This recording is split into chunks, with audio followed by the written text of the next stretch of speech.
I'm Sarah, and welcome to Sarah Speaks, where I will be speaking on all the things that really light me up: faith, our bodies, trauma, nervous system regulation, just so much stuff. Um, if you want perfect, if you want polished, this is not the place for you, but if you want passionate, then this is the place. I nearly called my channel Sarah on a Soapbox because I often find myself getting just really not worked up about things, but I really get in my zone and start talking about it. And I thought, what better place than to start to share some of these things that I feel passionate about. And on this channel, I am going to be talking a lot about the Bible, which is to me like it can be so hugely divisive. It has been used to wound so many people, and it continues to wound people both inside and outside of the church. And I just think there is so much wisdom in it, and it can bring so much to our lives. And so, again, passionate about it, want to talk about it, and it doesn't bother me. Come along and listen.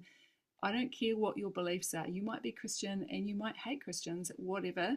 I feel like there's still a place here where we can talk about God and we can talk about being spiritual. Um, and you can just hear it for what it is and take what means something to you and leave the rest. And I thought I'd share this verse with you that kind of it I think a lot. You're going to hear that on this channel. I think a lot, and this verse is something that kind of sticks with me. It's a very well-known verse, and I'm reading from the Passion Translation, which I particularly love. It says here, this is from Hebrews 11. Without faith living within us, it would be impossible to please God. For we come to God in faith, knowing that He is real and that He rewards the faith of those who passionately seek Him. And I think about this verse a lot because I feel like in my life I've spent time like searching for God and thinking I've found Him and then losing it and getting into places where I'm like, I don't want anything to do with God because of the amount of hurt that's kind of been, um, you know, the hurt that's come from people that profess a deep and profound love for God.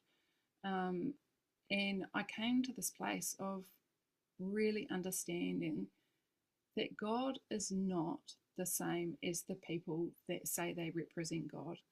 And it's up to me to seek God, to seek and find out like who God is, how I can have that connection with God. And actually, there's this beautiful verse in Psalm 91, again, Passion Translation, which is funny, passionate. It says here, again, and the Passion Translation is not a literal translation, but I really love this. It's talking about God. His massive arms are wrapped around you, protecting you. And I want to be in that place where I'm feeling that every day.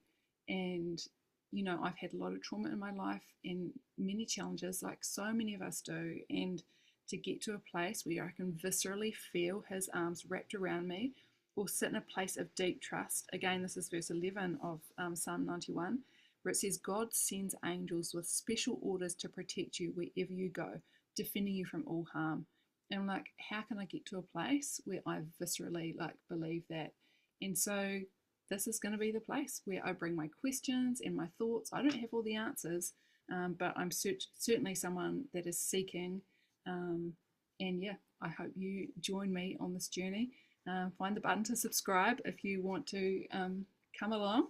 And I also really want to be a space where I'm open for questions, because I think questions and conversations, and I say conversations, but you know, it's really where like wisdom unfolds and where like together like we can find answers.